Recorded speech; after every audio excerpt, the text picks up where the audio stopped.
코로나19 신규 환자는 이틀째 500명대를 기록했는데 환자 수는 전날보다 급증하면서 불안은 여전합니다. 당장 모레부터 새로운 거리 두기 단계를 적용하는 정부, 시작과 함께 2주 동안 수도권에서 특별방역 점검에 나서기로 했습니다. 또 이 기간 방역수칙 위반 사례가 확인되면 이른바 원스트라이크 아웃제 등 무관용 원칙을 적용하기로 했습니다. 취재기자 연결합니다. 이승훈 기자. 네, 이승훈입니다. 네, 새로운 사회적 거리두기 시행을 앞두고 정부가 수도권 특별 방역 점검 대책 등을 발표했죠. 네, 정부가 수도권 지역을 중심으로 해서 특별 방역 점검에 들어갑니다. 기간은 다음 달 1일부터 14일까지 2주 동안입니다. 집중 점검 대상은 유흥시설과 종교시설, 학원 등 감염 위험이 큰 다중이용시설입니다. 말씀하신 대로 방역수칙을 위반이 확인되면 원스트라이크 아웃제 등 무관용 원칙을 적용하기로 했습니다. 또 위반 사례가 많은 시군구는 해당 업종의 운영 시간을 제한하거나 집합금지 등의 조치를 하는 것도 적극 허용하기로 했습니다. 특히 이 기간에는 환자 발생 현황과 역학조사 현황 등 방역 지표를 시군구별로 집계하는데요. 일주일에 한 번은 공개하기로 했습니다. 그런 조사를 통해서 부족한 지표가 확인되면 역시 시군구별로 따로 개선 대책을 수립해서 대응하겠다는 게 정부의 오늘 발표의 주요 내용입니다.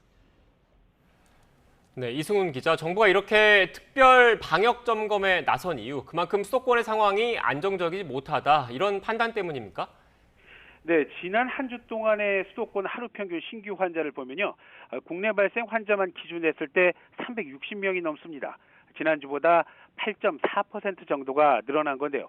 이걸 전국에서 확인된 환자 규모와 비교하면 수도권 환자 발생 비중 지난 14일 이후에 70% 수준을 웃돌고 있습니다.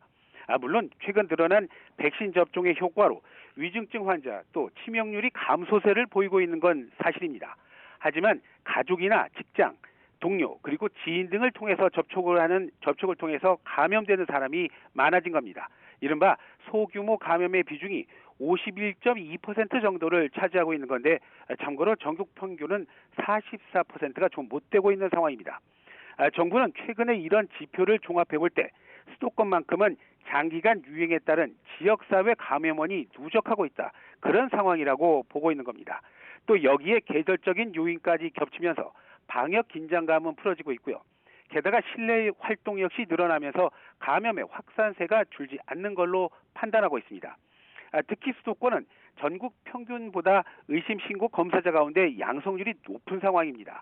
누적된 감염원을 통해서 집단 감염의 위험이 여전히 존재하고 있다. 그렇게 판단하고 있는 겁니다. 게다가 최근 델타형 변이 집단 감염도 수도권을 중심으로 확인되고 있는 상황이라 특별 방역 점검을 결정했다고 정부는 설명했습니다. 지금까지 YTN 이승훈입니다.